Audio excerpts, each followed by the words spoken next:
Now, should Senate Majority Whip Senator Kang'ata be punished or not? This is the question dominating the country's political circles, with many politicians around the president insisting his mode of delivery of the message to the president was wrong. But as NTV's senior political affairs reporter Kennedy Mureithi now tells us, Tanga politicians are daring the president and his allies to sack the Murang'a senator from his parliamentary role. For the second consecutive day, Senate Majority Whip Senator Kang'ata's phone remained mostly off as he tried to evade questions on the motive of his explosive letter. It has shaken the political world, especially his side of the handshake deal, now seeking ways of extinguishing the fires he lit. There's also a push to punish him for the letter going public, which some believe was his intention. It is not the first time Kang'ata has written to the president expressing reservations on how the government was handling matters.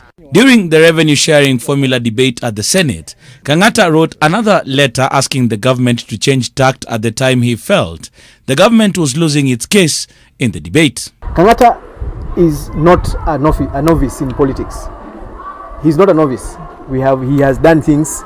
We've never had things leaking before. So he cannot tell us that he did not intend for this one to leak. Sources say there has been pressure on Kang'ata to come clean and clarify his intentions regarding the letter. Monday evening, Kang'ata confirmed it was his letter but denied leaking it, pushing the blame on an unnamed person within the Jubilee party who had been copied. He sat down and deliberately developed a concept of how he's going to puncture the process of BBI, wrote that letter, leaked to the press himself. Because it was interesting to note that he was responding to that letter over 24 hours later after he had come out. Sometimes even when you are talking to your son or even your parents, you don't go and write a letter in the press. You just go and talk to Aziz, talk to the president himself.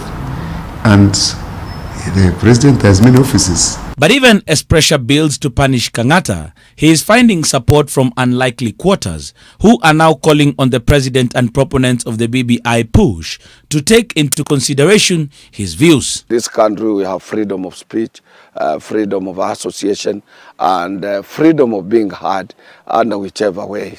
He shouldn't be punished for that. If it is to be punished, then that will be internal party matters as per their own constitution. Senator Kang'ata, who has written a letter to the president about the BBI, should not be vilified or condemned. Rather, he should be honored, respected, and given a pat on the back for actually supporting the BBI. If they have anything against what Senator Kang'ata said, let them call the media and address and tell the people of Mount Kenya. If they don't agree with the findings of Senator Kang'ata insofar as the popularity of BBI is concerned in central Kenya, let them do their own scientific survey and tell Kenyans. Elgeyo Marakwet Senator Kipchumba Murkomen, in a tweet, had cautioned against any move on Kang'ata, noting Tanga would vehemently oppose his punishment, if any.